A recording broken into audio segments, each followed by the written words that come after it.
All right. Joshua Cousins is asking, when talking with non-believers about the Bible, they often ask, how do we know the Bible is not just man-made stories? How can we trust the Bible? Examples of prophecy revealed in time or in our time. Well, the biggest way that you can do that is you can show them how the elites of the world worship Satan. The Bible's the only book where Satan's the enemy. So like to worship Satan is a problem. That the Satan character is introduced, which is the actual fallen angel Azazel. He's introduced in the Bible as the trickster, the enemy, someone who goes against the saints to persecute them, who deceives the whole world. And he was considered Zeus to the Greeks, Ra to the Egyptians. He's considered Brahma to the ancient Indians, Baal to the Canaanites. And so this was a guy that the nations worshipped, and they still worship today. The nations conspire against God in order to worship their God, which is a fallen angel.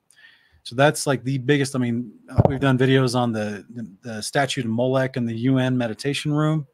Molech being one of the names of the gods in the pantheon of gods that the Canaanites and Mesopotamians worshipped, that the nations have all continued to worship. The wreath of Zeus is around the United Nations. It's a symbol. It's right there on the United Nations logo.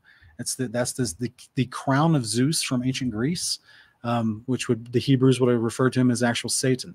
So that's like your biggest way to know that you're still living in Bible times. The Bible's real. The mockers and the scoffers want to act like it's not real. They want to act like Satan's not a real thing. But the people that run the world, they think the mockers and the scoffers, specifically the atheists, they view them as mentally unstable people. The people that run the world, they answer to a higher power. And it's not the God of the Bible. It's the fallen angel of the Bible. It's Azazel, Satan. And they promote satanic agendas, satanic behaviors, and warfare, which is a part of Satan's MO. So this is the easiest way that you can know you're still living in Bible times. The claims of the Bible being that there is an actual bad guy that has deceived the leaders of the nations to worship and follow after him, and that they are in enmity with the God of the Bible, who's the creator of heaven and earth, the actual person that loves you, not the satanic fallen angel who wants to trick you and kill you, but the actual God of the Bible who loves you and wants to give you eternal life.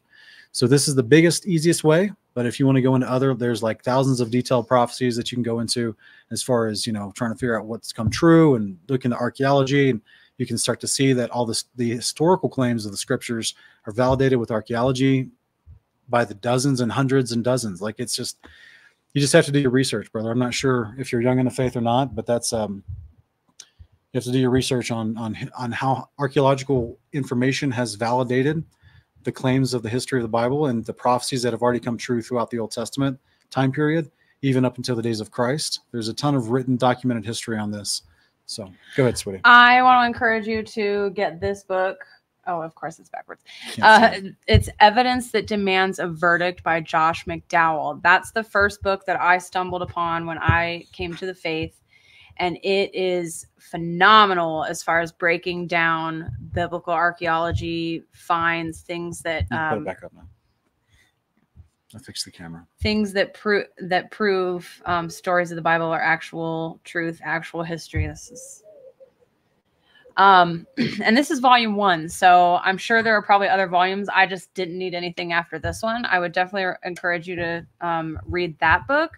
Also, you can Google prophecies that have been, biblical prophecies that have been fulfilled, and there's whole websites that list for you all prophecies that they have recorded that have been fulfilled, because there were prophecies that were given in one book of the Bible and they were fulfilled later in other books. So you can actually Google those lists, and just generally getting into the realm of biblical archaeology is going to give you all kinds of information that will help strengthen your faith. Don't think that anything you find is going to convince an atheist that the Bible is true, but these are things that will strengthen your faith. I'm going to go grab him.